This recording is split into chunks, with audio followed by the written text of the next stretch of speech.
Sementara itu, tower milik operator seluler Indosat yang sudah beroperasi di Desa Tanjung Besar, Kecamatan Mekakau Ilir, ternyata belum memiliki perizinan yang lengkap.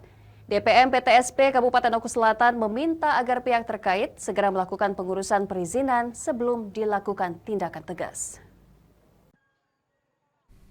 Keberadaan BTS operator seluler tentunya sangat berdampak bagi warga pengguna operator tersebut, di mana wilayah Kabupaten Oku Selatan yang diketahui masih banyak titik spot yang tidak memiliki sinyal, sangatlah membutuhkan keberadaan berbagai operator seluler. Namun di sisi lain, keberadaan tower tersebut dapat menyebabkan keresahan warga apabila tidak sesuai dengan prosedur.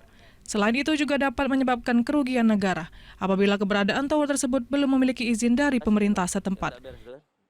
Kepala Dinas DPM PTS Ogan Komering Ulu Selatan Haris Munandar mengatakan, sejauh ini instansinya sudah menanyakan perihal keberadaan tower BTS di Desa Tanjung Besar ke pihak camat dan kepala desa setempat.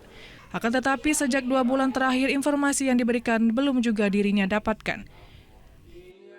Nah, itulah dia sama KD ke lapangan. Nah, aku tolong informasi kepada perusahaan itu untuk diurus perizinan bangunan tower tersebut. Oke Pak, baik kami itu betul. Nah sampai hari ini kan belum ada cerita. Aku masih cerita kan. Nah, sampai hari itu kan juga menunggu tindak lanjut daripada laporan camat itu kan. Supaya si pemilik tower itu harus bertanggung jawab untuk mengurus perizinan. Tower BTS milik operator seluler Indosat yang diketahui sudah berdiri dan beroperasi beberapa bulan lalu meresahkan masyarakat desa setempat atas keberadaan tower yang sudah berdiri tersebut. Dari Oku Selatan, Teddy Hendrawan, iNews melaporkan.